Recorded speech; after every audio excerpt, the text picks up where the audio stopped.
Guys, thanks a lot for joining us. Really appreciate your time.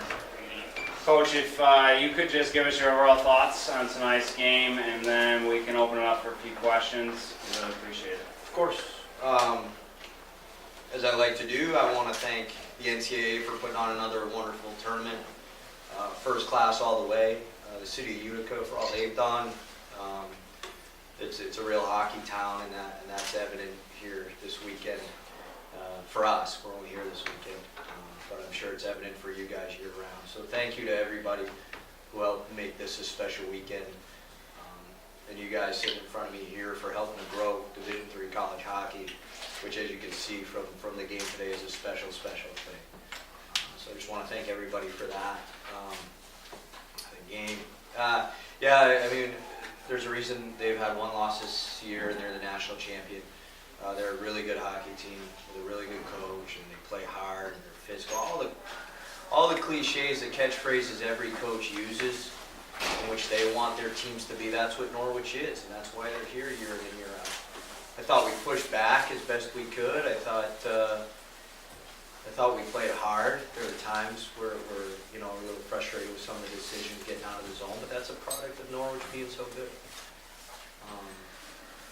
And then we had some great A's there towards the end, and they weathered the storm like we've done so many times, but we weren't fortunate enough to convert tonight, and they were.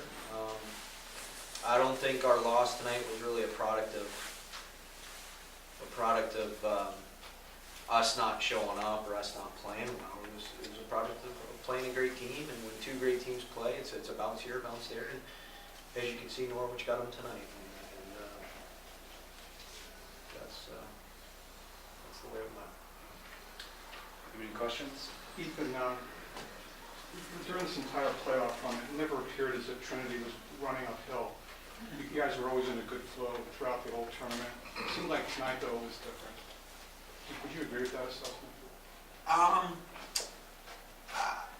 don't want to say it was entirely different. I think we didn't respond quite as quickly as we had in the past when we had gotten down.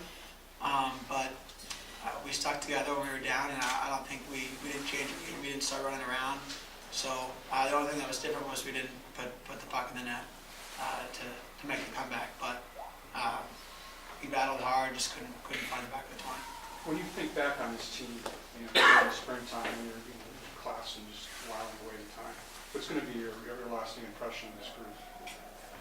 One of the tightest group I've ever been with. I mean, everyone loves each other. Everyone battles so hard through a lot of adversity this year, and everyone's stuck together and hasn't taken their foot off the gas pedal. Midway through the year, we were really struggling. We got swept up in Maine against Bowdoin and Colby, and that was a real turning point for us. We got together and really turned it around. Only, I think, had one loss between then and tonight. And just a tight-knit group. It's too bad we couldn't get it done tonight, but I'm still proud of every single one of the guys that put on the sweater all year. I've asked all the players that have come through during the playoffs the same question, so I'll ask you. Back after that trip to Maine, when you guys got off the bus after that, is it incredible to you that you're here at this point playing for the national championship? If you think of it that way, we were 500 in the NESCAC. At that point in the season, we were just trying to get the wheels back on the wagon. We wanted to get back on track, get back to the basics, crashing the net, having a solid D zone. So we weren't really thinking that long term, but once we got some traction and got some wins going, won the NESCAC, we were here. We were just trying to take it one game at a time because that's all you can do. And that's what we did, and it worked. Matt, I know you're very fond of this group. You said so many times. What's going to be your lasting impression of this group? Too many to number. Just a special group. That's all we're going to get. Coach Griezmann, what is it about Norwich and their speed? We saw them, go up against the side of win with their speed, against the fast team like yourself. Yeah, they transition well. Like you'll get a scoring chance, and then they have three guys coming on a 3-on-2, and you're trying to hunt back and figure out how the heck that happened. They're always looking to attack. They use their speed unbelievably well. Good set of skill, and when you have that skill and you can put pucks on the tape, that allows you to play fast. And that's kind of been our calling card, is trying to build a program upon skill, because if you have skill, you can play fast, because you can work the chain up the ice surface. And nobody works the chain better than they do. I don't think that's why they're standing still. It's number one in the country. But they're deep, they play hard, they play honest. They're just really good ice hockey team. You know, 2 Final Fours in the last 3 years. Do you think the pedigree, the footprint of this program is established now? Yeah, I mean, I sure as heck hope so. It's the best senior class in the history of the college, in terms of ice hockey players, and in my opinion, human beings. There's nobody better than them. So it's going to be tough, but nothing's in life that you achieve that's really special is easy.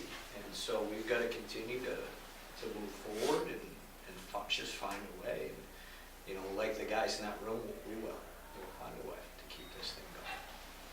It seemed all game you guys were trying to get into the low slot. I mean, Norwich played a great game. Seeing Sean Orlando had a couple chances. That was that a game plan, just trying to get into that low slot? It seemed like Norwich was playing big. Absolutely, it's always a game plan for us. You got to win the net fronts, offensively and defensively, and to get to the interior. Teams that get to the interior are the ones that are successful. So we knew it would be hard against this big, strong team, but our guys aren't afraid of hard. They'll do whatever it takes to win, and we tried, and we got our chances, and at the end of the day, it didn't bounce our way, unfortunately. Ethan, do you think that Trinity is in the footsteps now of St. Norbert and Norwich in terms of being programs nationally that have to be revered every year? Yeah, I mean, 100%. I think the last 3 or 4 years show that completely.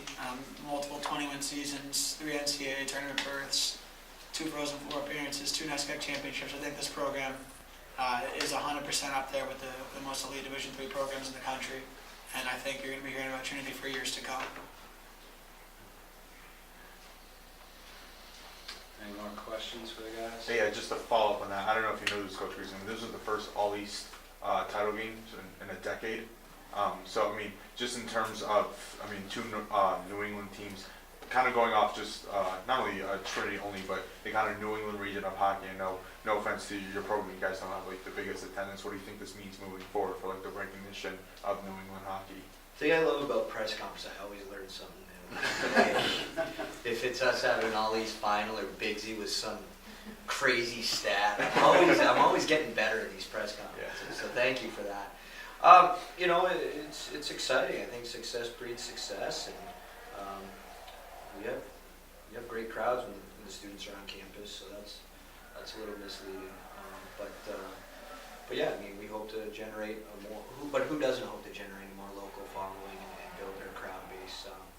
But winning has a funny way of doing that. If we keep doing it, we're going to keep building that crowd.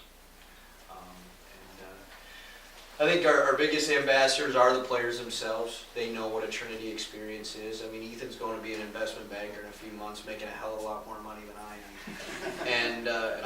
And he just played 100 hockey games, went to 3 NCAA tournaments in a row, won 2 NESCAC regular season championships, 2 NESCAC championships, 2 Frozen Fours, a national champion. Are you kidding me? Like, find something better than that, boys. Like, don't know as though you can. Harvard's going to try, though, these next couple of weeks. But I think the Trinity experience is one of a kind, and the guys who believe in it and the guys who come are better for it. And this guy right here and the others in the room are walking proof of that. And like I said earlier, got a little jammed up there, but I'm proud of him. I'm real proud of him. I'm going to miss him. I'm going to miss these guys. Just coming to work with them every day. You know, it's the best part of being a hockey coach. Building relationships with these guys. I'm going to miss them.